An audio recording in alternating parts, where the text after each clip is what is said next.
503 million followers हैं। विराट कोहली जिसके Instagram account पर 269 मिलियन फॉलोवर्स हैं। वैसे तो और कई सारे लोग हैं जो सोशल मीडिया के जरिए से लाखों करोड़ों रुपए कमा रहे हैं, बट मैं सबको नहीं दिखा सकता, इसीलिए मैंने सिर्फ रैंक 1 वाले ही क्रिएटर लिए हैं। इन लोगों ने सोशल मीडिया के जरिए से अपनी इतनी ब्रांड वैल्यू बना ली है कि अगर ये किसी भी प्रोडक्ट को प्रमोट कर दें, himself blue star heavy duty,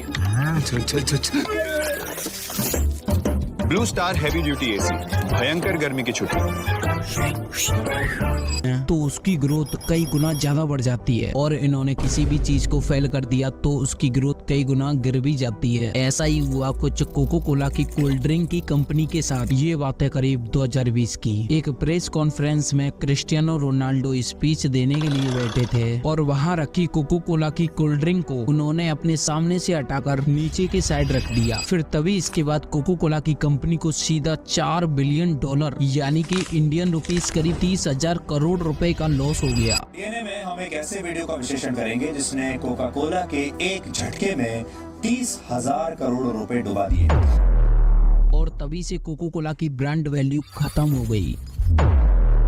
और ये सभी इन्फ्लुएंसर्स अपने सोशल मीडिया अकाउंट पर किसी भी प्रोडक्ट का प्रमोशन करने के लिए कई लाखों रुपए चार्ज करते हैं। और इन सभी इन्फ्लुएंसर्स की अर्निंग सुनकर तो आप सभी लोग पागल ही हो जाओगे, जो कि आज तक किसी भी इन्फ्लुएंसर्स ने नहीं बताई हुई है। बट हाँ, एक बार सौरभ जोशी अपने ब्लॉग को एंड कर रहे थे तो गलती से उनकी इनकम रिवील हो गई, जो कि $98,510 थे। और अगर हम इन्हें इंडियन रुपीस में कन्वर्ट करें तो करीब 82,30,000 रुपए, जो कि मंथली इनकम थी। और ये सोशल मीडिया से कई सारा पैसा और कई सारा नेम और कई सारा फेम एंड लोगों का प्यार भी कमाते हैं। पता है इन सभी में क्या कॉमन है? ये अपने आप को एक ऐसे डे में सक्सेसफुल रहे हैं जिस ट्रैप में अपने आप को हर एक इंसान प्राउडली डाल रहा है।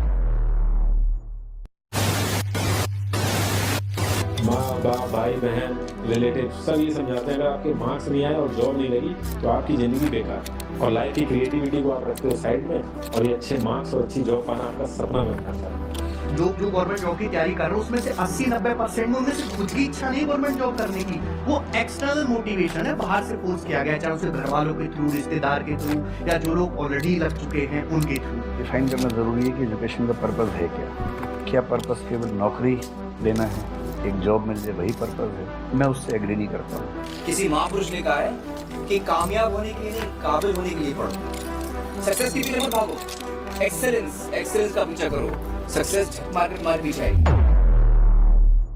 और इन लोगों ने जिंदगी में वही किया जो इनका पैशन और इंटरेस्ट था। और आप अभी भी अपने पैशन और सपने को छोड़कर घर वालों का सपना पूरा करने के लिए एक गवर्नमेंट जॉब के पीछे भाग रहे होंगे। और अपने घर वालों की खुशी के लिए जो आपके घर वाले बोलते हैं आप उसी चीज की तैयारी करने लगते हो और अपने टाइम को बर्बाद करते रहते हैं और अपने आप को एक कमरे में बंद करके पढ़ाई करने में लग जाते हैं। और वो पढ़ाई के साथ में कुछ भी साइड बिजनेस भी नहीं करते और दिन रात बस एक ही बात सोचते रहते हैं, क्या मैं एग्जाम को क्रैक कर पाऊंगा, क्या मैं इस साल सेलेक्ट हो पाऊंगा। और फिर ऐसे ही एक बार में एग्जाम नहीं निकलता तो आप सोचते हो कि इतने नंबर से रह गया, लेकिन इस बार तो पक्का निकाल दूंगा और फिर से उसी एग्जाम को निकालने के लिए फिर से लग जाते हैं। बट रियलिटी क्या है पता है? जब आपने तैयारी शुरू करी आप कितने साल के थे? सर उस समय हम 18 साल के थे और अभी हम 30 साल के हो गए। 30 साल के हो गए। तो पिछले 12 सालों में आपने अपनी जिंदगी में क्या किया? जिंदगी में सर पढ़ते क्या, डिग्री लेते क्या। मैंने 3 सब्जेक्ट में पोस्ट ग्रेजुएट किया, बीएड किया, सीटेट क्वालिफाइड है, नेट क्वालिफाइड है सर। और सीजन मेरा एक ड्रीम जॉब था कि हम एक अच्छा नौकरी पाएंगे, रांची की राजधानी में रहेंगे, क्योंकि मैं गांव से बिलोंग करते थे सर। देखते थे कि लोग इतने अच्छे प्रोफाइल में जॉब करते हैं, तो मेरी भी एक सपना थी, मेरे माता पिता की भी सपना थी। गाँव में हम लोगों को भी ये बहुत इच्छाएं थी कि ये बच्चा पढ़ने में ठीक है तो पढ़ेगा तो कुछ अच्छा करेगा, समाज के लिए भी कुछ अच्छा करेगा। मैंने बहुत मेहनत किया, मेहनत के साथ मैंने क्या नहीं सेक्रीफाइस किया। मैं 2 साल से घर नहीं गया। मेरा नाम मोहित कुमार है, मैं मरिंडा में रेलवे स्टेशन में कुली का काम कर रहा हूँ। मेरे को 5 साल हो गए रेलवे स्टेशन पर काम करते हो। मैं बीटेक की है मैंने इलेक्ट्रॉनिक्स एंड कम्युनिकेशन में फील्ड कोर्स से। मेरी वाइफ भी एमटेक कर रही है। ऐसे ही एग्जाम देते देते कई साल गुजर जाते हैं, लेकिन स्टूडेंट को कोई भी गवर्नमेंट जॉब नहीं मिलती। फिर वो डिप्रेशन में चला जाता है और फिर एज ज्यादा होने की वजह से वह कुछ छोटा काम ही देखने लगता है और लास्ट में आकर 10 से 15 हजार की जॉब करने लगता है। बट इसमें गलती एक स्टूडेंट की भी नहीं है। मुझे नहीं समझ आती इंजीनियरिंग। बन भी गया तो बहुत खराब इंजीनियर बनूंगा। अब्बा राजू बहुत सिंपल सी बात कहता है, जो काम में मजा आए उसे अपना प्रोफेशन बनाओ, फिर काम नहीं खेल लगेगा। क्योंकि वो कुछ और करना चाहेगा तो फैमिली वाले और सोसाइटी और रिलेटिव्स के थ्रू इतना फोर्स किया जाता है ये बोलकर कि जिंदगी में अगर सेटल होना है और एक अच्छी लाइफ जीनी है तो गवर्नमेंट जॉब ही करनी पड़ेगी। और कई लोगों का एग्जाम्पल भी देने लगते हैं जो ऑलरेडी गवर्नमेंट जॉब कर रहे हैं और फिर लड़के के पास कोई और रास्ता ही नहीं होता और वो भी सभी लोगों की तरह एक भीड़ का हिस्सा बन जाता है। और एक होते हैं ऐसे स्टूडेंट्स जो स्टार्टिंग से अपने स्कूल के टॉपर रहते हैं और उनको घर वाले एंड टीचर्स ये बोलते हैं कि तू पढ़ने में बहुत अच्छा है, तू नीट की तैयारी कर ले या फिर IIT कर ले, मुझे पक्का यकीन है तू तो निकाल ही देगा। और फिर स्टूडेंट अपना मन बनाकर और एक गरीब बाप अपना घर गिरवी रखकर अपनी जमीन बेचकर और बैंक से लोन लेकर पहुंच जाता है इंडिया। वहां जाते ही उनसे बोला जाएगा कि आपका बच्चा तो पक्का निकाल ही देगा और कुछ ऐसे स्टूडेंट का फोटो दिखाया जाता है जो पहले टॉपर रह चुके हैं और फिर लड़का तैयारी करने में जुट जाता है और अपना पूरा समय एक रूम में ही बिताता रहता है और रात दिन सिर्फ पढ़ाई करता रहता है। लेकिन आपको पता ही होगा कि कंपटीशन इन एग्जाम में कितना है, जो कि इस साल 2024 में टोटल गवर्नमेंट सीट थे 55,648 and total number of students जिन्होंने नीट के एग्जाम के लिए अप्लाई किया था वो थे 25 लाख। वहीं इस साल IIT में टोटल सीट थे 17,385 and total number of students जिन्होंने IIT के एग्जाम के लिए अप्लाई किया था वो थे 12,21,624। आपको जानकर हैरानी होगी कि हर साल 2 से 2.5 लाख स्टूडेंट अपना घर अपना परिवार छोड़कर कोटा जाते हैं इन पेपरों की प्रिपरेशन के लिए। लाखों गरीब माँ बाप अपने बच्चे को अपने घर गिरवी रखकर अपनी जमीन बेचकर बैंक से लोन लेकर देश के कोने कोने से अपने बच्चे को यहाँ भेज रहे हैं, एक इस उम्मीद के साथ कि हमारा भी अच्छा समय आएगा, मेरा भी बेटा नाम रोशन करेगा। लेकिन आज के इस कंपटीशन से और इन सरकार के स्कैमों से मुझे लग रहा था कि कुछ नहीं तो मुझे इलाहाबाद या फिर मेरठ का मेडिकल कॉलेज मिल जाएगा और बहुत अच्छा कॉलेज है यूपी का। घर में सबको पता हो गया था, मतलब सबको बता ही दिया था अगर नंबर आ रहे हैं तो जाहिर सी बात है बता दूंगा, पापा पूछेंगे ही। गांव वालों को भी पता चला था, सब लोग खुश थे। ये था कि चलो निकल गया, 2 साल मेहनत क्यों। पता चला कि इतना बड़ा स्कैम हुआ कि 34,000 रैंक जा रही है, जहाँ पिछले साल रैंक इतने मार्क्स पे गई थी 7,000, इस बार जा रही है 34,000। कुछ समझ में नहीं आ रहा है क्या करना है। 2 साल कैसे काटे हैं, यहाँ पे कैसे तैयारी की है वो सब सोच के डर लगता है कि दोबारा कैसे करेंगे वो। ऊपर से सबके घर की आर्थिक स्थिति वो नहीं होती है कि वो 3 साल 4 साल मौका दे पाए। अब मेरे अब्बा कैसे मुझे इतना मौका दे रहे हैं मुझे खुद नहीं मालूम।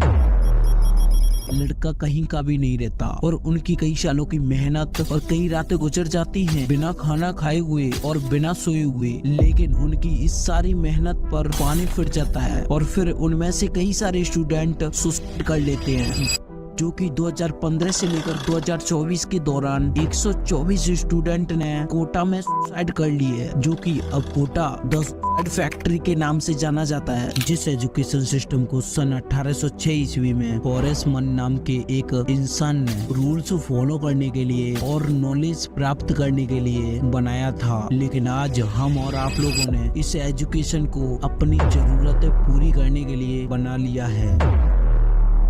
लेकिन पता नहीं क्यों इतने सारे करियर ऑप्शंस होने के बाद भी लोग एक गवर्नमेंट जॉब के पीछे भाग रहे हैं, जिससे कि वो एक अनपढ़ व्यक्ति के नीचे नौकर बन के उसकी जरूरतों को पूरा करें, वो भी अपनी लाइफ के 15 साल देने के बाद। अब सोचो आप अपनी किसी स्किल पर अगर 5 साल काम करते हो ना तो आप उस चीज में इतने परफेक्ट हो जाओगे कि आप किसी से मुंह मांगे दाम ले सकते हो, वो भी राजा बनकर। अब यहाँ पर बहुत सारे लोग सोचते हैं कि यार हम पढ़ाई ना करें तो फिर करें क्या, क्या, उनको और कोई रास्ता ही नहीं दिखता, तो फिर वो भी लोगों के साथ भीड़ का हिस्सा बन जाते हैं और अपना टाइम वेस्ट और घर वालों का पैसा वेस्ट करने लगते हैं। उनमें से एक आप भी हो। बहुत सारे लोग सोचते हैं कि भाई करें तो करें क्या। देखो, जितने भी आप लोगों ने बड़े बड़े लोग देखे होंगे, उन लोगों के शायद आप भी फैन होंगे। अक्सर उनको देखना, वो स्टार्टिंग से अपने पैशन को फॉलो करते हैं और अपने स्किल पर काम करते हैं, क्योंकि वो आपकी तरह अपना टाइम बर्बाद नहीं करना चाहते। और आज के समय पर तो लोग मोबाइल का अच्छे से यूज करके घर बैठकर कई सारा पैसा कमा रहे हैं। कोई सोशल मीडिया पर अपना कंटेंट क्रिएट करके पैसा कमा रहा है और कई सारे लोग ग्राफिक डिजाइनर का काम सीखकर, तो कोई वीडियो एडिटिंग सीखकर लोगों के लिए काम करके महीनों के 2 से 2.5 लाख कमा रहा है। तो मैं जानना चाहूंगा, जो 3-4 लाख की बात हुई है, ये सिर्फ वीडियो एडिटिंग की सर्विस से आता है या मतलब पूरी एजेंसी की आप बात कर रहे हो? नहीं, ये प्योरली सिर्फ वीडियो एडिटिंग से आता है। बाकी अगर मैं सर्विसेज को ऐड कर दूं तो ये अमाउंट काफी ज्यादा बढ़ जाएगा, जैसे सोशल मीडिया मैनेजमेंट है, ग्राफिक डिजाइनिंग है। बट जो 3 से 4 लाख है प्योरली सिर्फ वीडियो एडिटिंग से आता है।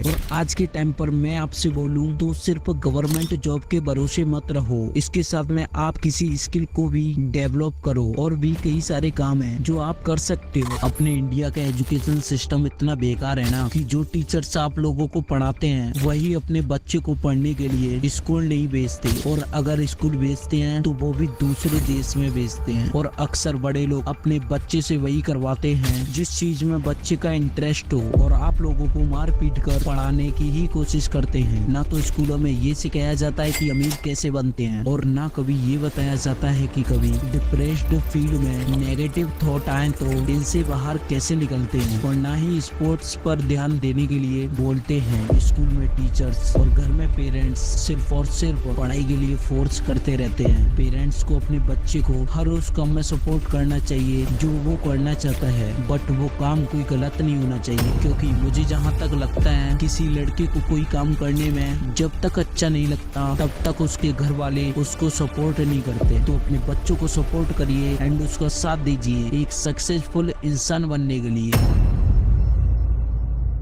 बाय।